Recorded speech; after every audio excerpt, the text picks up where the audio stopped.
person after person after person came up to me and said, your dad was the most honest man I've ever met.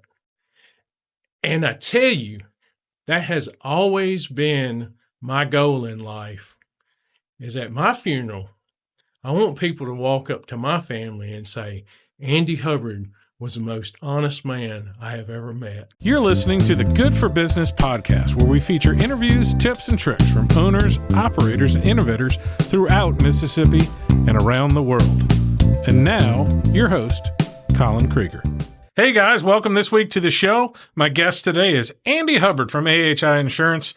Andy's a good buddy of mine from B&I, Business Networking International. We meet every Thursday down here at events off Fifth. If you're ever interested in that and getting to know good people and networking, let me know. So welcome to the show, Andy. As we start every week, give me your pedigree information. All right. First of all, I'd like to thank you for inviting me. This is absolutely wonderful. It's something I've always wanted to do, to be on a podcast.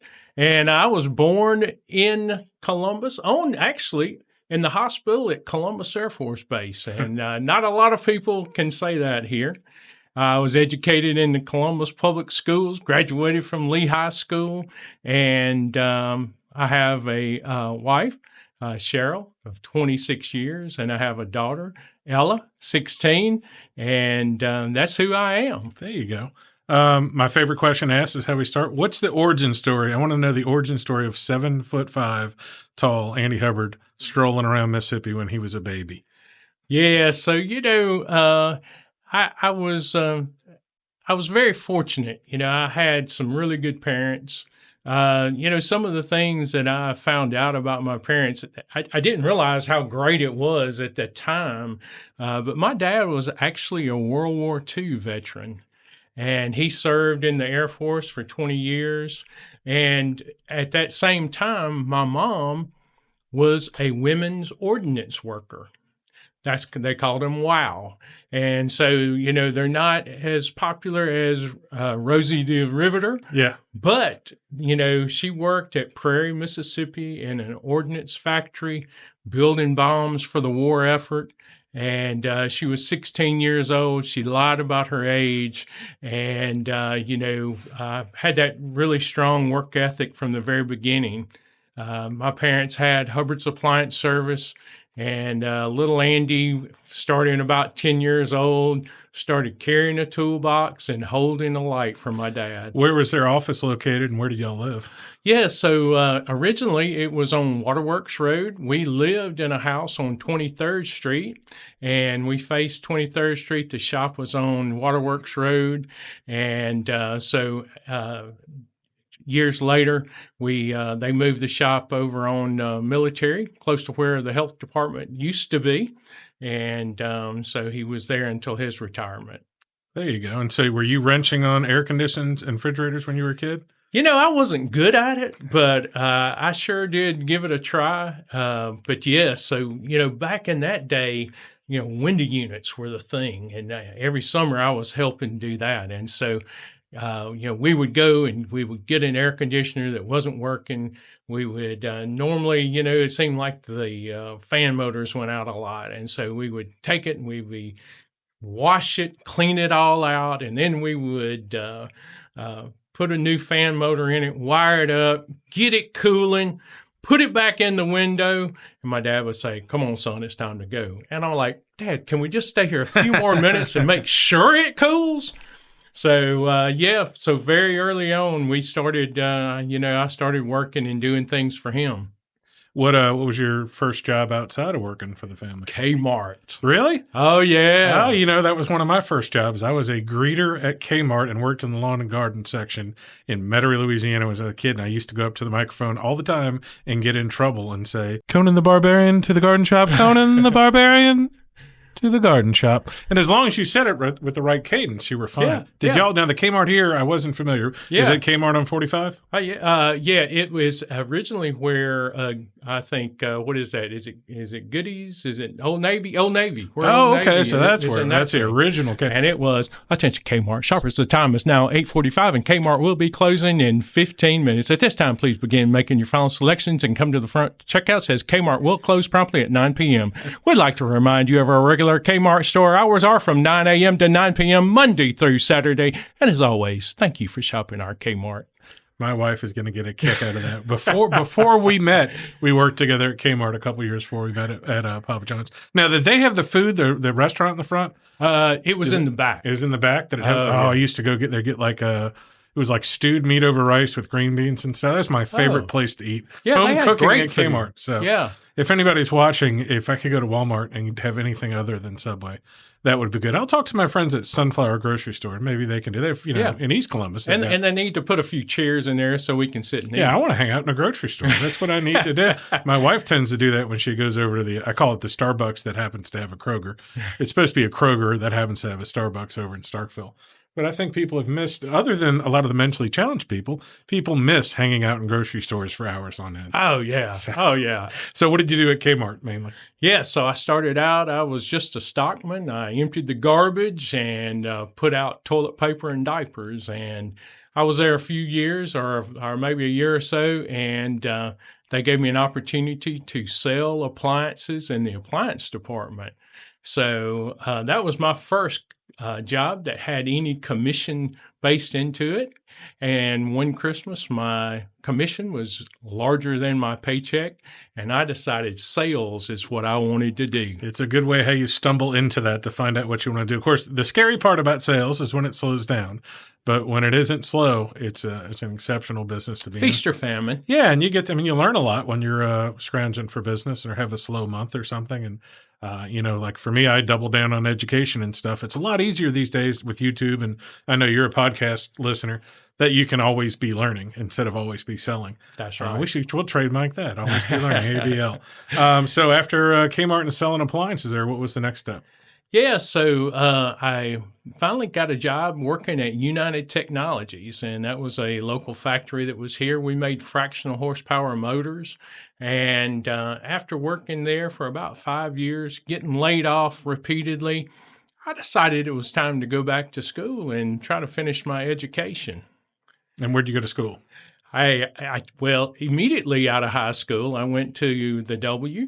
Okay. And I very quickly flunked out. And so, working several years, really made me see the advantage of that. So went back to the W, and I was a star student. And I pulled that very low grade point average up to a 3.0 overall for my college years. And so I had a wonderful time there. Wonderful education, just personalized teachers. It was a really good experience. I've seen multiple studies that the up until about the age of 65, the older people are when they go back for an undergraduate degree, the GPA is almost like 20% higher than students who are in school because the time is so much more valuable. Everyone on our podcast so far has mentioned the value of time. Like the older you get, you realize how much your time is worth. That's right.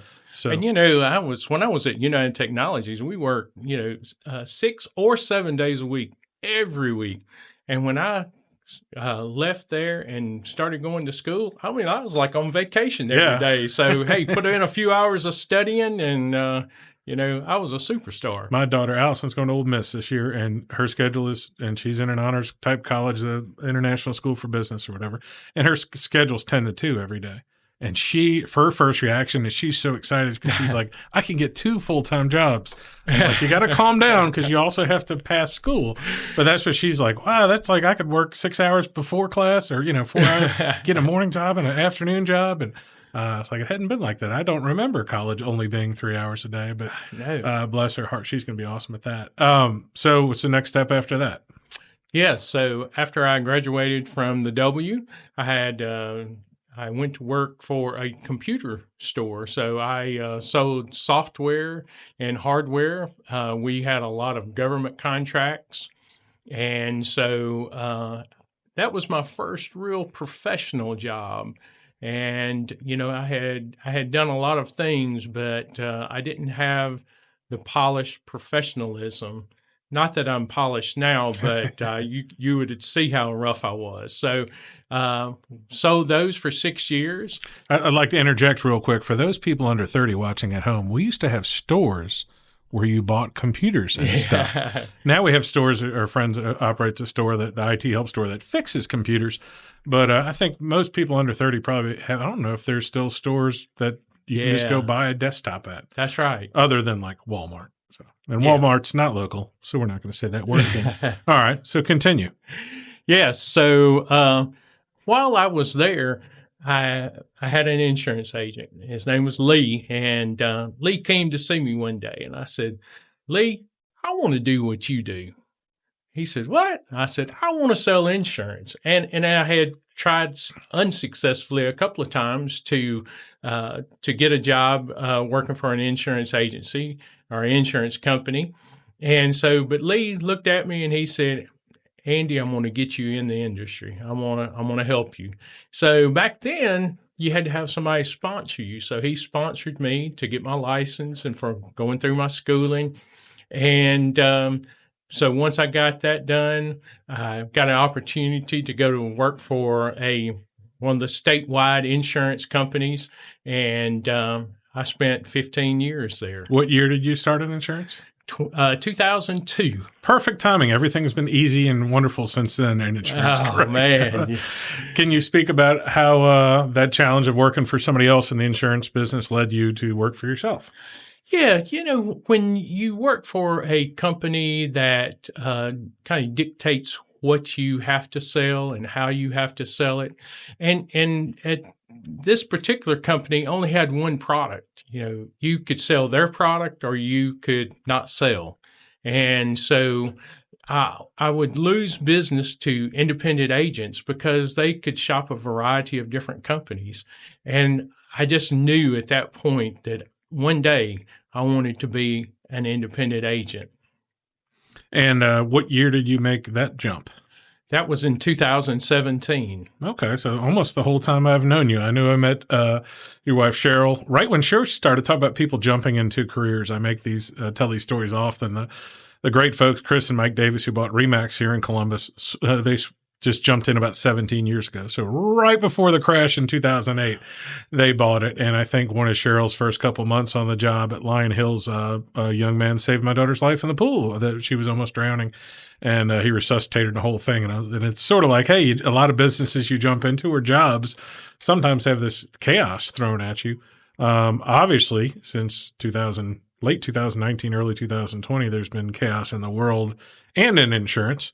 What are some of the biggest challenges you faced from the outside pressure? We'll talk about how you built your business, but what kind of outside pressures have happened that have affected the insurance business, especially in the South? Well, for a lot of businesses, COVID was a real, it impacted them. But, for us, we set our business up from the very beginning to where it could be totally remote. People did not have to come in to sign a document. They didn't have to come in to make a payment. So that didn't affect us as much as this hard market over the last 24 to 36 months. And it has just been incredibly tough with the price of insurance, sometimes doubling, sometimes tripling. We are scrambling, trying to, keep the increases as moderate as possible, trying to find new companies that we can work with. And I tell you, we had hired some additional help. If we did not have that help to help us to requote this business, I don't think we would have made it over the last 18 months. Yeah, and there's been incredible pressure, not just from all the claims from natural disasters, but the changes in standard. And of course, we're talking about insurance you have to have. Like in Mississippi, at least have to have minimum car liability insurance, and homeowners, which for, I think 80% of homeowners is required. Anybody with a mortgage is going to have insurance, and roofs are the big kicker on that. The biggest challenge we're seeing on the real estate side, I've written it into my last two contracts that you have to get an insurance quote during your home inspection period. because we've seen deals fall apart where the mortgage person estimates insurance is going to be $2,000 a year. Yeah. And then they can't get a quote under 3. And now the people don't qualify for the loan because of the insurance. And it's, it's a much larger pressure in Louisiana and on the Gulf Coast and in Florida. But, they try to even out their profits and even out their money by charging folks up here more.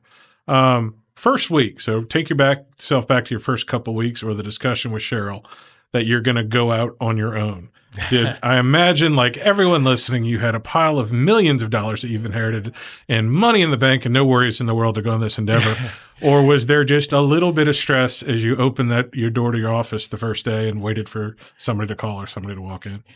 So when I decided to, I had wanted to go independent for a while. And, but, some things, just kind of fell into place where, we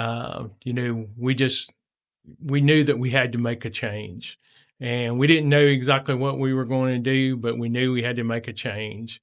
And, Cheryl looked at me and she said, you've been looking for a sign, and I think this is God showing you a sign that it's time to do something different. And so at that point, we started exploring our options, and, she has been incredibly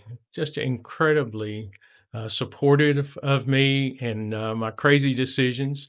When I left the computer company, I took a huge pay cut to go to the insurance company.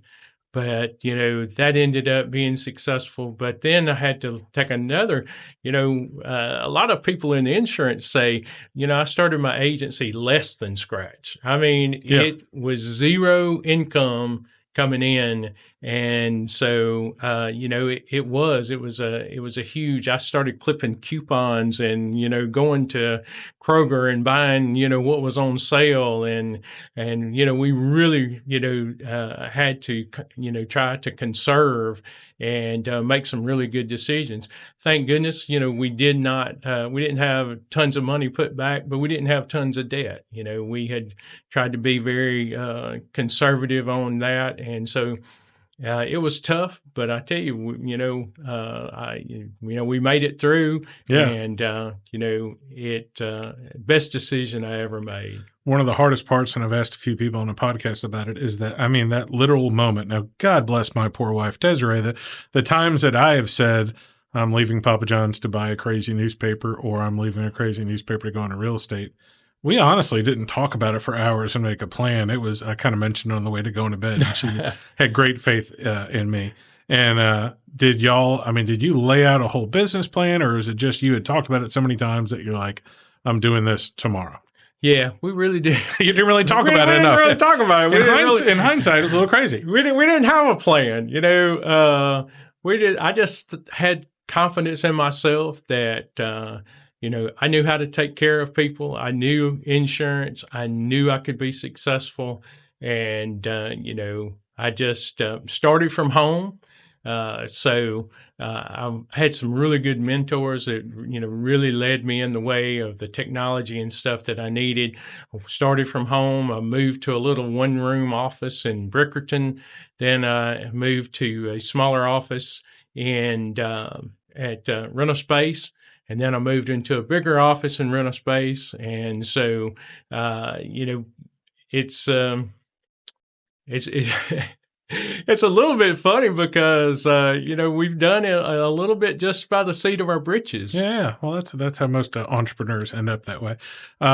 So 2 years ago today would have just been you and Rusty in the office, right? That's right. What does your office look like today? And I'm including everyone because you're one of the few people that would be unexpected. If I told you that Josh here at the only Web 3.0 studio at Catfish Alleys in Mississippi, or some forward-thinking tech company had hired some virtual assistants and worked through that process, I think, Andy, you'd be on the bottom of the list of people going, Andy Hubbard probably is using some AI and some virtual assistants and that sort of thing. And so tell me about that process, the mistakes you've made or the good parts of, both trusting the internet and virtual assistants and, any lessons you've learned from that.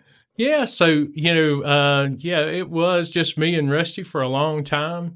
And so about 18 months ago, I tell you, it goes back to listen to podcasts. And, so many people talk about virtual assistants and how that they can help you. And when we say virtual assistants, we're talking about people who live in other countries that have a skill set that's beneficial.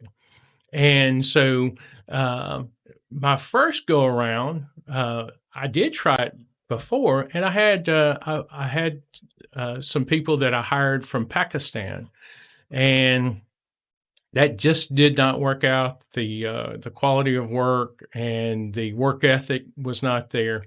But in 2023, we went to Chicago to a insurance conference, and one of the people that were speaking there talked about hiring virtual assistants directly. And so in 24, I said, hey, I need to go back and find out about that. So I went back and I found the notes on that lady and the company that the website that she had used. And I ended up hiring a virtual assistant from the Philippines. And I tell you, when I talk about my virtual assistants, I smile, because I tell you what, I love those guys. They have been so incredibly supportive of me, and they are just so hardworking. And so I initially hired Mark, and so I said, Mark, is there someone in the Philippines that their English is so good that I can't tell that they're from the Philippines? And he said, I think I can find somebody.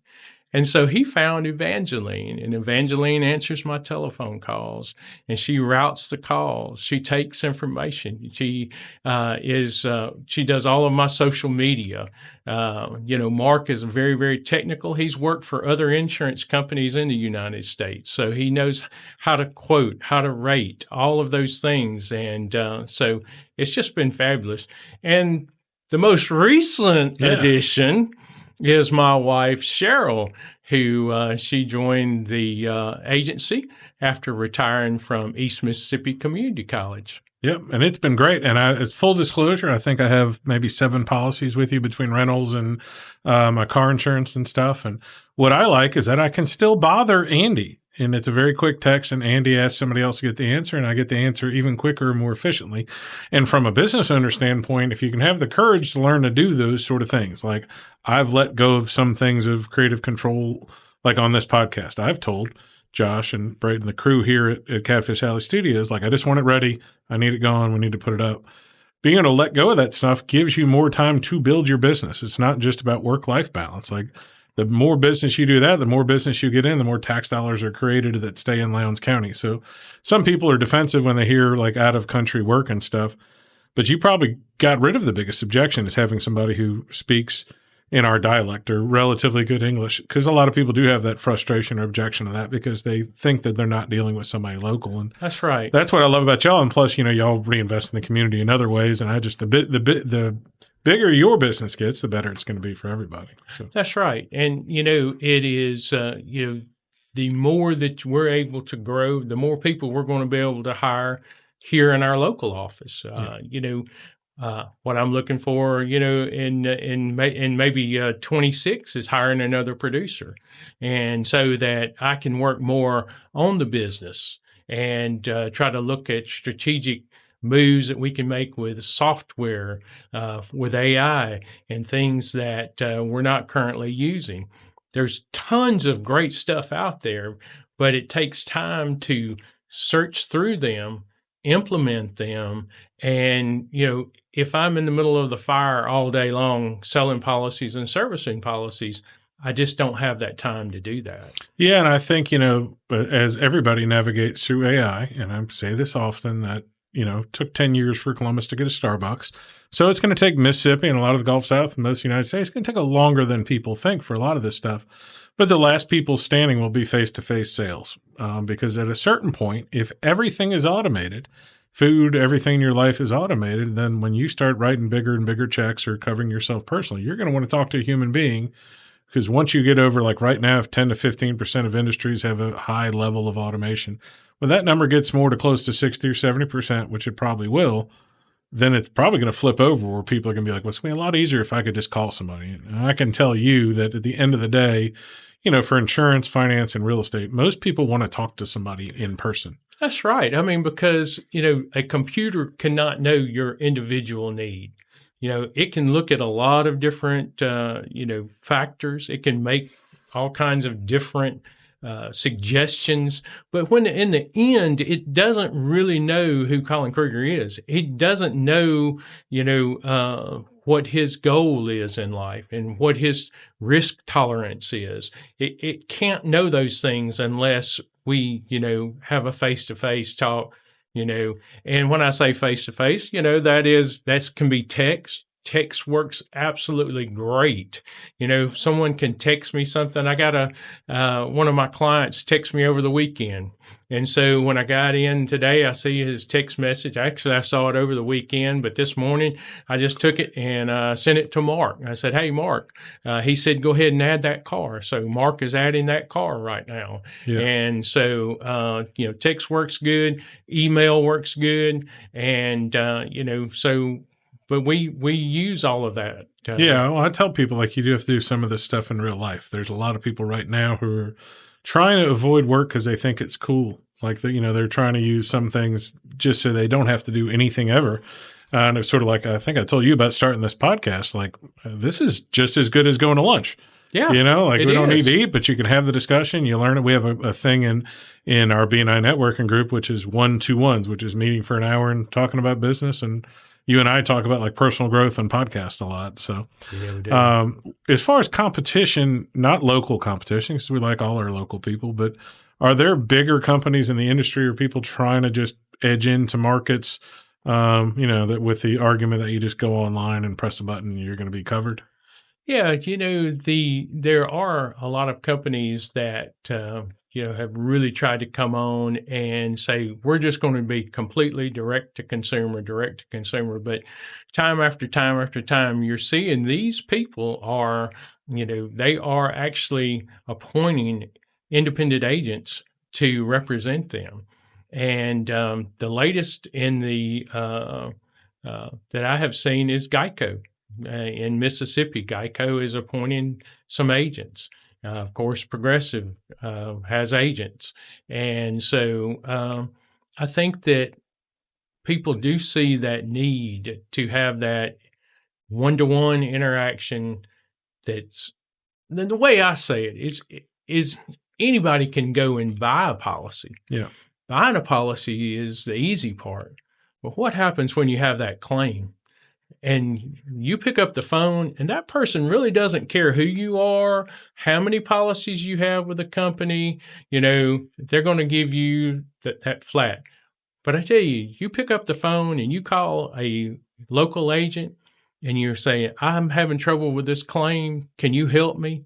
Absolutely. Your local independent agent will go in there and go to bat for you and do anything and everything they can to help you. Because we're past the glory days so I would say this maybe 20 years ago, 25 years ago, if you got in a little fender bender, somebody hit you, the other insurance company would just call you and either offer you $5,000 or $10,000 just to get it off their books. And if you had just a minimum of hail damage on your roof, they would just replace the roof. And part of that reason for years and years and years was they had a chart, and the amount of times that they denied a claim and a small leak was already there and it caused mold and killed a kid was equal to them replacing 200 other roofs. So they just automatically did it. And they have flipped the other way with a vengeance now. I've seen them, insurance adjusters, especially on national policies for my clients, where the people just went online and pressed a button. There's no recourse. Like you right. Literally are talking to a customer service robot, and they're just like, nope. Here, whereas, as you know, and anybody who wants to know exactly where the windstorm hit last May in Columbus, you can draw a circle around downtown Columbus, as my friends at WCBI told me, and you can mark my house and 3 of my rental houses, and that's exactly where they got hit. And I was able to just text Andy and go like, hey, this, the guy hadn't responded. It's been a week. And it was a lot easier to go through somebody I knew than some giant company that didn't do it. So somebody who actually cares. Yeah, and knows who I am. Also, as when I take people to use local insurance agents when they're buying a house, or use a local mortgage person, even more importantly, is that I know that Andy is at Kroger at 5:15 every Friday, and if I somehow could reach his neck to choke him if he did something wrong, which he doesn't do anything wrong, but I know where to find these people. I know the mortgage people that play tennis. I know the bankers that play golf. I know the insurance people that are at Line Hills Country Club swimming. So if somebody was trying to do something wrong or duck me, there's some accountability here, which is the biggest reason to try to invest all you can locally. I went in Walmart. I told this story to a bunch of people. February of this year to buy a TV for my clubhouse thing. And by the way, after I did it, I realized that I just had to be reminded by my wife, like, oh, people at Cowboy Mahoney's and other places. So I literally didn't. But I went in there. I'm like, what's in winter? 45-inch TVs, $200. Like I hadn't been in Walmart in years because I just try to have this discipline thing where I don't go and I'm going to try to do the business everywhere else. But I needed one in a hurry because one broke. But then I was like, oh, wait, I can at least go to Cowboy Mahoney's because that's one more level of local, And then you start to realize like Military Hardware can order anything you want. I'm do very good with that where I can just text Robert or Keaton at Military Hardware and they can get anything I find on Amazon, they can get just as quick as Amazon. That's Luckily, right. I live close, so they'll throw it on my porch too. And, that's the thing that, we try to use all the technology so you don't have to come in our office. We probably average 1, maybe 2 people a day that actually come in our office. No, I mean, it's I don't even turn the lights on sometimes because nobody comes in. But because we can do all the different things through email and e-sign and all of that. But I always tell people, I would love to meet you. I would love for you to come in. But if it is more convenient for you, then we can do this all over the phone. We can do it through email. But that's the thing. You can find me. I am in my office. And if you need me, I would love to meet you. Are there, and you may not be able to say this without getting in trouble when you get home, can you talk about any challenges of having your wife work with you? Because my wife and I, even though we were much younger, had a tough time running a Papa John's or a restaurant together. There were some difficulties sometimes, and both those were type A personality things. I just didn't know if y'all have had any speed bumps yet, or she's amazing. Is she amazing, or are you amazing? All you have to say is yes, ma'am, and everything is fine. That's a little secret there, huh? Yeah. A little secret there. I tell you what, Cheryl is such a brilliant person, and she has. As we talked earlier about just kind of running this thing by the seat of our britches, she has come in and brought a lot of order to that through a lot of our accounting work and stuff. And so running reports. And so, she has found so many different things that has helped to boost our efficiency and give us a clearer picture of where we are. I was thinking, gosh, we haven't grown very much. And, but then we found out that there was a lot of stuff that hadn't got reported. And I'm like, oh, well, we're doing better than I thought. Yeah, We're doing all right. So, there hasn't been a downside yet. Well, sometimes I say that, I can usually tell whether I like somebody or I think if I don't know them or I see them from a distance, I usually reflect on, how their kids act or what I see from them in their marriage. So going into the insurance business, going out on your own, you can make some mistakes. You can go out in the woods and get bit by a snake. So let's take a right turn and tell me the story about when your wife, y'all like to go camping and stuff like that, or I don't know if it's glamping or camping. Yeah. Tell me when Cheryl got bit by a snake. Was that 3-4 years ago now? That was 2020. I mean, 2020 was a great year. 2020 was rolling. So. Oh my gosh. Yeah. So, we have this KOA down in Tunsuba, Mississippi, right outside of Meridian. And we loved to go there. They had a nice pool. And so we went almost every holiday during the summer. And so we had all gone out to eat one night. It was about, let's just say maybe about 8:30, 9 o'clock. And Cheryl was gathering all of her stuff up out of the car, was fixing to go in the camper. And she gets out and she says, oh my gosh, something just bit me. I'm like, what? Oh my God, it's a snake. It's a snake. And sure enough, it was about a 5-foot rattler. And, it popped her really, really good. And so she ended up in the hospital there, let's see, in Meridian. And I didn't know this, but when you first get snake bit, they just kind of draw a little line and they start to see if the swelling goes up or not. Because if the swelling doesn't go up, they say, oh, it was a dry bite. Well, hers just kept moving. And so after several hours, 3, maybe 4 hours, they actually start the antivenom. And so she ended up taking 11 vials of antivenom at $3,000 a vial. So she got... I was about to say, I think that's an insurance protocol, because that's what... Are you sitting in the hospital thinking of the insurance company at the same time? Because that procedure you're talking about, I've seen a video on where, like, they're saying, okay, it's 2 inches away.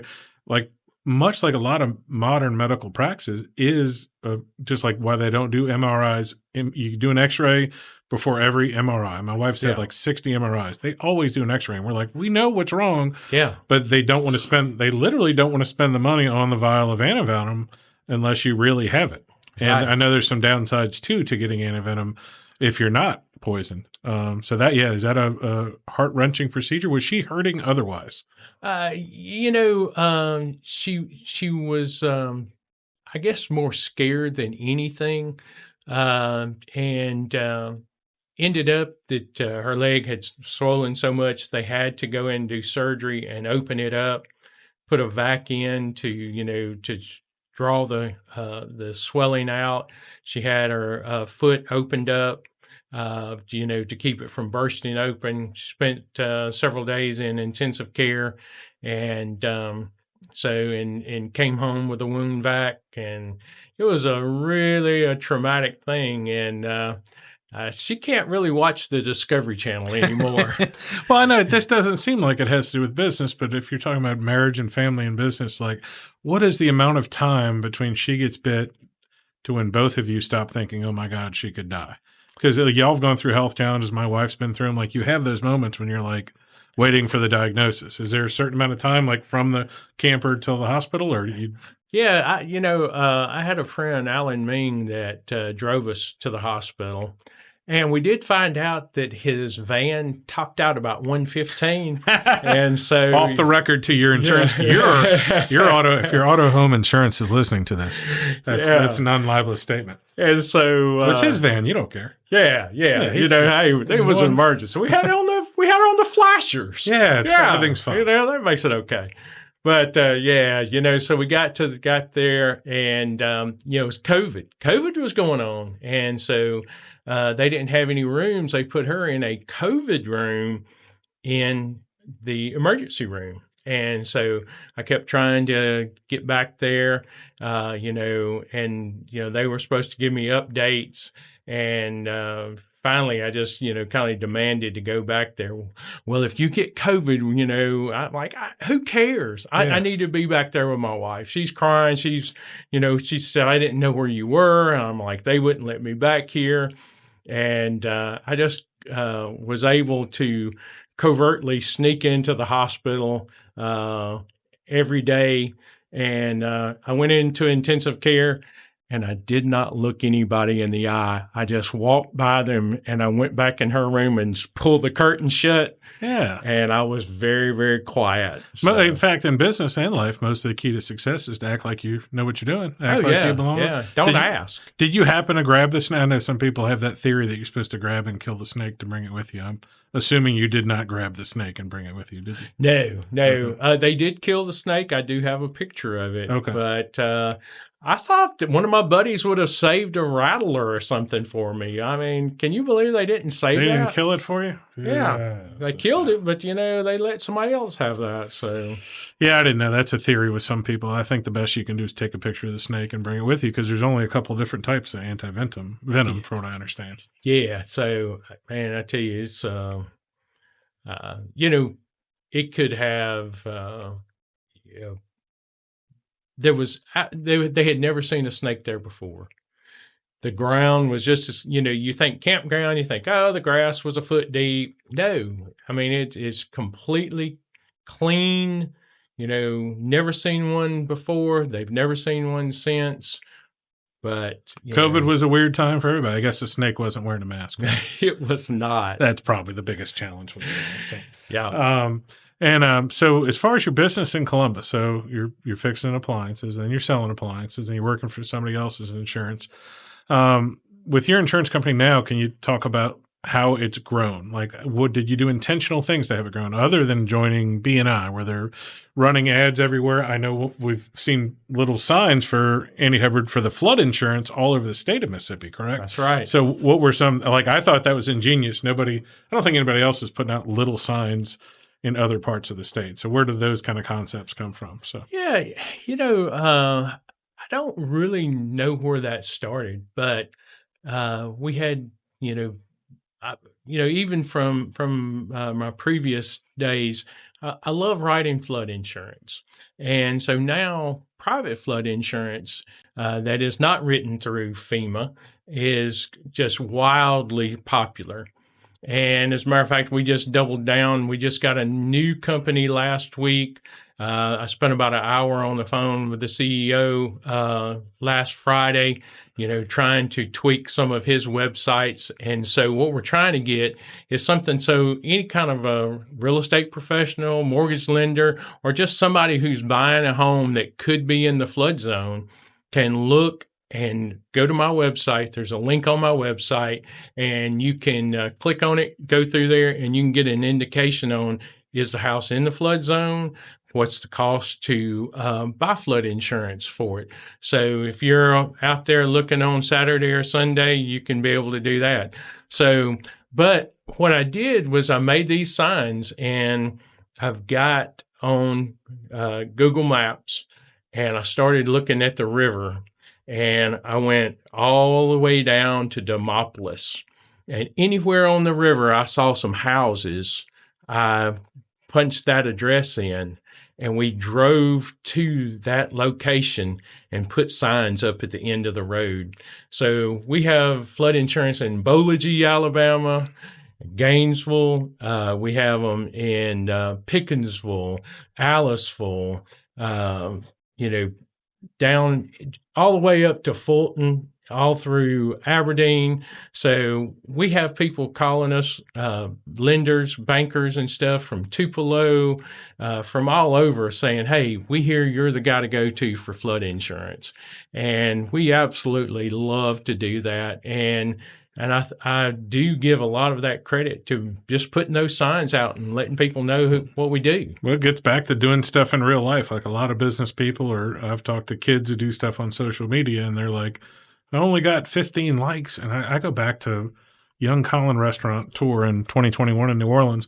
I would go hand out cheesecakes and sample salads at big office buildings and hope that one person called back that day. And, you're doing the legwork. You're doing mechanical stuff. You're putting up signs all over the state, much less that I know. I'm sure there's young insurance people in other parts of the state that are going, well, I ran an ad on Google and I ran an ad on Facebook and I haven't gotten anything. And I went to my church group. I'm sure they're happy to hear that you're selling them insurance, and I talk about going out in person, shaking babies and kissing hands, or something like that. I've got insurance for that also. But you have to do the stuff in real life, and the actual work, the actual labor of putting out little signs that, that used to be it. Handing out business cards used to be the whole thing. I encourage people to go to networking events, and they'll be like, what's the same 20 or 30 people every time? And I said, well, the difference is the person who doesn't go. And they're like, what do you mean? I'm like, they're either comfortable with their business and they're not growing. We talked about that this week at our B&I meeting about people who have left groups or stopped coming, who got to a certain level of business and they're happy, where they'd be much better off hiring other people. And there's other people who don't need it. There's legendary insurance agents who, by the time they get in their 60s or 70s, just got them and Maud, their secretary, and they're just they got their book of business and they're fine. I'm at a certain point getting close to that point with real estate. I love doing real estate, and I want all I can get. But, do you want to have 10 people helping you? And some people don't have the organization, or as you said, the lack of organization to put their foot in the fire and learn the AI stuff and learn the personal assistant stuff. And again, you're not the typical person for that. That's why I wanted to have you on here, is because I think most people would just think you're the secretary, and you're just sitting there looking through your ledger book and your paper files, where you're as technically proficient for sure as any insurance person in town. I really got upset when I was listening to this podcast. And the guy said, insurance agents in their 50s and 60s, they're not into all this technology. And I'm like, hey, I am 59 years old and I am still learning. I am pressing as hard as I can to implement newer technologies, to learn everything that's out there. I listen to probably 10 hours of podcast a week. I listen to all kinds of audio books on leadership and business skills and negotiating, and I'm trying to make myself better. I'm not satisfied with just being mediocre. Yeah. And so it's when he said that, oh man, like that's not me. No, and I like to say I'm an education-based agent. You and I have connected on that on podcasts and shared podcasts back and forth about learning, because there are just little nuggets from so many people, and in our community, people would be shocked. Again, there are some people that would think that I'm on Facebook all day and that's all I do, and I don't even do TikTok, and I barely do Instagram. Like I do it for my customers and clients and stuff, but for myself, like, I like to jump on there and then I nerd out and listen to, my poor kids have to listen to so many personal growth and marketing podcasts. And, Brian Buffini, who we both listen to now, they're like, that Irish guy's talking about personal growth again. But now, like the other day, I said something negative, like just in passing, to my oldest daughter. And she said, you're not going to manifest anything if you're talking bad. Don't dig your own hole. And I'm just like, your kids are too busy, won't listen to you because they're too busy watching what you do. How's your daughter doing? So she's switched over to Heritage last year. She did. Okay? Is you going to make her work at your at the store? I have really tried to give that opportunity to her. She is babysitting this summer. And babysitters make a lot more. She's working. I mentioned it on my podcast with Paul Picard that my daughters can't go in normal jobs because babysitting and pet sitting, especially if you're professional and communicate with people. And my middle daughter's detailing cars, like they're making competitive salaries for people leaving college if they have enough clients, and plus they can study while they're doing it, and it works out great. And so she's I like to say babysitters are entrepreneurs, Yeah, and she's going to she'll be a junior next year, and it's something. You get to that age and you start to see maybe not the finish line, but you see.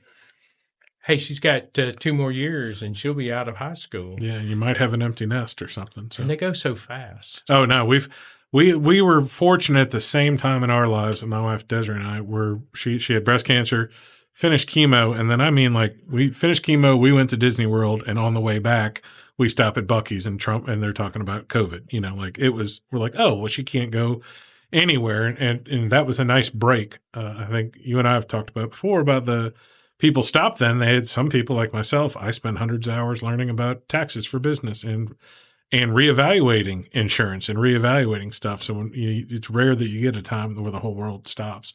But during that time, we talked about our priorities more, which was like, hey, we want them to have the opportunity to go to whatever college they want. I'm not going to try to limit them the way you and I may have been limited, or just even with work. The day I turned 13, I was already cutting grass and doing other things, but I had a job at a restaurant, and I worked 40 hours through high school. I didn't want them to have to do it. I wanted them to want to work as much as they want. Then we were like, if they go to college, I want them to have the best first semester they can ever have. And then they better work, because I'm not going to ruin or hamstring their life by having them, $100,000 in debt when they leave college for a degree that, in the next 10 years, people may not value as much, because this generation is definitely going to care less about the degree that I don't have, you don't have, or Scott Ferguson, we talked about, didn't have a degree or something. They don't. They care about what service you can provide. Do I know you? Are you good at what you do? And do you care about me? That's right. Those are the hardest standards forever. And I know you radiate trust is what I say when people meet you. So, well, one of the things that I did want to say, and I was thinking about this, what were some of the greatest lessons that my parents ever taught me? And I was thinking about my mom, and my mom told me from when I was just a small child, she said, never mistreat anyone. Never mistreat anyone. And, when I went to school, started at Stokes Spirit Elementary School here in Columbus, and integration had just started. And, there was a lot of people who, were not kind. And my mom told me never mistreat anybody because, she grew up during the Depression and before, and there was no one any more poor than she was. And, she told me stories, of, literally going to bed hungry and not having food and not knowing where the next meal was going to come from. And so she had that very humble, where, I speak to everybody. You never mistreat anybody. You treat everybody with respect. That was from my mom. And from my dad, he never taught me this until his funeral. And I get choked up just thinking about this. But person after person after person came up to me and said, your dad was the most honest man I've ever met. And I tell you, that has always been my goal in life, is at my funeral, I want people to walk up to my family and say, Andy Hubbard was the most honest man I have ever met. I think that would be a tremendous legacy. Well, hopefully people won't wait till the funeral. I'm a big fan of when people get honored for stuff during their life. Like, I don't think the gold watch that police get when they retire. I think people need to know that when they're alive. I've spoken to everyone I can about Kenny Weigel, who worked for the city inspector, who retired, and they had a little retirement party. But that guy deserves a key to the city, and there's people like that who deserve it. And I like the phrase, legacy is greater than currency. Yes. And that's what our kids are for and our family are for. And you're definitely leaving a good one. Now, speaking of currency, Yes. you got to have to put yourself together. This is the end of the show. You have to plug away. So how do we get in touch with you? How do we send you business? And what's the best thing we can do for you listeners in the audience? All right. Well, I tell you what, we've got several different ways. So, our ideal client is a person who's just a little bit tech savvy, someone who has an email address and knows how to check it and can do the e-signature. On our website, we have an option that people can go online and buy bonds or buy flood insurance or check the price. We can help you with that too. But we also have on our website an intake form. So if you need auto insurance, car insurance, you can go on. It's a little jot form that people can fill out. It sends it directly to us. And so that's our ideal client. But you can call us. Evangeline is a sweet young lady, and she will answer the telephone. And if you can give her your information, hey, if we, if you need car insurance or home insurance, flood insurance, I tell you what, if you know anybody who has flood insurance, needs flood insurance, is buying a house in a flood zone, we want to be your flood insurance agent. But my telephone number is 662-241-9669. And my website is AHI, as in Auto Home Insurance, or Andy Hubbard Insurance, whichever way you want to do that. AHI-insurance or hyphen. I've had people say, is it a dash or is it a hyphen? Right. Either one of them. The customer is always correct. Yes, ahi-insurance.com. And you can call, you can email, and we'd love to have you. What we're looking for is for quality people who are concerned about actual protection.